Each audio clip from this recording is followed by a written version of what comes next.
It's June 2022, and as most of you watching this video probably already know, that means it's a huge month for video game announcements and trailers. We've already gotten a few trailers that have rocked the internet in both good and bad ways. The new Pokemon Scarlet and Violet trailer has the entire internet swooning over Lechonk, the beautiful new boar Pokemon. And the new Sonic Frontiers showcase, well, let's just say those opinions are a little bit more mixed. These two games, while they come from two very different franchises, both have one major characteristic in common, and that is that they're both promising us open world experiences. It seems like the entire video game industry has caught this sort of open world fever. Every other franchise either is working on an open world game, has recently released an open world game, or has fans requesting an open world game of them. And if a franchise doesn't have an open world game to offer us, well, that's just a disappointment now, isn't it? If you've been playing video games for a number of years like I have, you'll know that it hasn't always been like this. So what gives?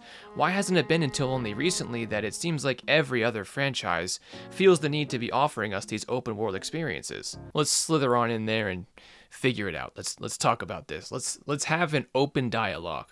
Open world games are obviously not a new concept. We've had these types of games available to us for a very long time. Did you know that one of the first attempts at an open world game was a 1991 Atari game called Hunter? It was rough around the edges, and obviously the hardware back then couldn't support the types of open worlds we're used to today. But to have a game from 1991 with sandbox-style exploration and various items to equip your character with just proves how long the open world concept has been around in the video game industry. Of course, since 1991, the open world concept has been revolutionized and fleshed out, and now we have games like GTA, Skyrim, and Ghost of Tsushima, which are literally some of the best games ever made. Open world games typically have a set main storyline, but due to the structure of the in-game world and the gameplay mechanics, every player who hops into one of these games is bound to have their own unique experience. These games usually give players the freedom to explore and experience the game in their own way. That may mean completing story elements out of order, or building out their character's stats to suit their preferred style of exploration or combat, or offering loads of optional content that's hidden within the world that you just won't find if you don't wander off the beaten path a little bit. Open world games encourage a sense of freedom, exploration, and discovery, and these are all things that we as human beings naturally crave, but may not always have the means to achieve in real life. So it's not hard to understand why so many developers would want to achieve a successful game in this style. But like I said, it wasn't until fairly recently that we started to see the open world style become a sort of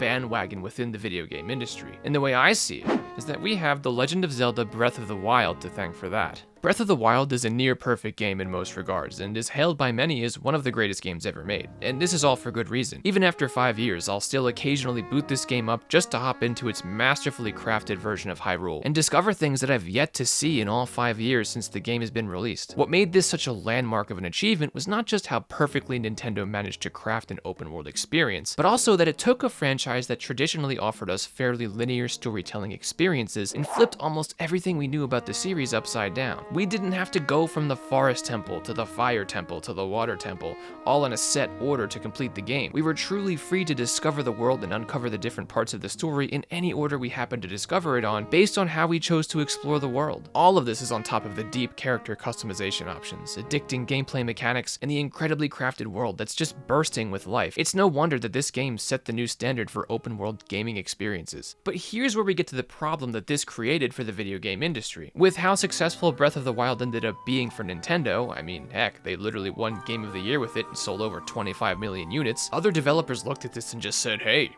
they took an existing, popular IP and made a beautiful open-world game out of it. Why can't we? And the fans looked at this and said, Zelda gave us a really great open-world experience. Why can't everybody else? And so began the new age of open-world gaming. The post-Breath of the Wild era, if you will. The era where if you release a game that doesn't have at least some open-world mechanics, it's boring. And if you do try to achieve the open-world style, it will endlessly be compared back to Breath of the Wild. I'm even guilty of this. I literally did it to Pokemon Legends Arceus in my last video when I complained about how empty the world in that game tends to feel at times. It's sort of a damned if you do, damned if you don't situation.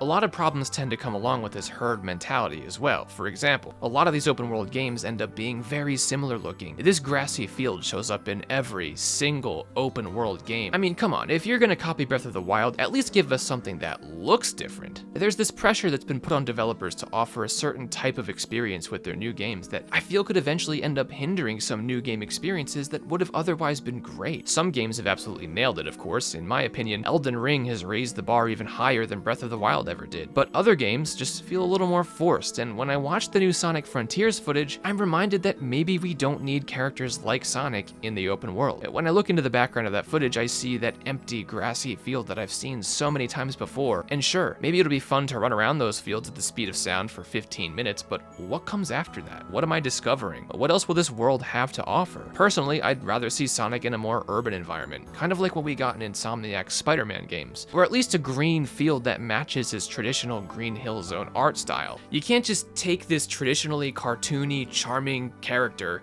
and put him into basically the Xenoblade world. This isn't to say that every franchise should abandon their dreams of creating the perfect open world. With Pokemon Scarlet and Violet, I'm almost craving an open world experience at this point, because they've been inching closer and closer to it with every new recent entry, especially Legends Arceus, and after the small tastes we've gotten, I can really see the open world working well. On the other hand though, I really wonder if Sonic Frontiers is being made as an open world game because that's truly the most effective way to tell his next story, or just so that Sega can hop onto the open world bandwagon. And don't get me wrong here, I'm definitely excited about Sonic Frontiers. I will absolutely buy it, play it, I'm sure I'll even enjoy it. I'm one of the rare few who managed to find enjoyment out of Sonic 06. But these are just some of the things I was thinking of as I watched the gameplay showcase. In my opinion, the best linear storytelling gameplay experiences can be just as fun, if not more fun, than the open world ones.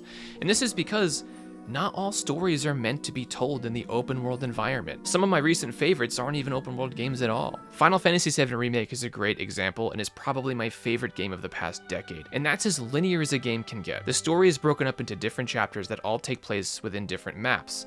Sometimes the maps cross over between chapters, but there's always variations depending on what's happening in the story. In other words, you don't have an open world to constantly explore throughout the game. With Final Fantasy VII Remake, the story is so well told, the battle mechanics are so rock solid, and the graphics are so beautiful that I never even thought to myself for a single second that I wish this were an open world. And for the record, I did not play the original Final Fantasy VII when it first came out, so this isn't even me talking from a place of nostalgia right now. And to further my point here, I'm not the biggest fan of Final Fantasy 15, which has a fair amount of open world mechanics built into it, but like a lot of your more boring open world games, it's emptier than my wallet after a Nintendo Direct. Speaking of Nintendo, Kirby and the Forgotten Land, another awesome game, doesn't even try to give us an open world experience. Instead, we get self-contained levels that are all nicely designed and have secrets of their own hidden throughout. Nintendo could have tried to put Kirby into an open world here, it would have been a great opportunity to probably, but what they gave us was a fairly linear experience, and everyone still enjoyed it. And something else that I find interesting is actually the wording at the end of the verdict section of the IGN review of Marvel's Guardians of the Galaxy. It reads, "Guardians of the Galaxy is still another convincing example of how much fun a linear,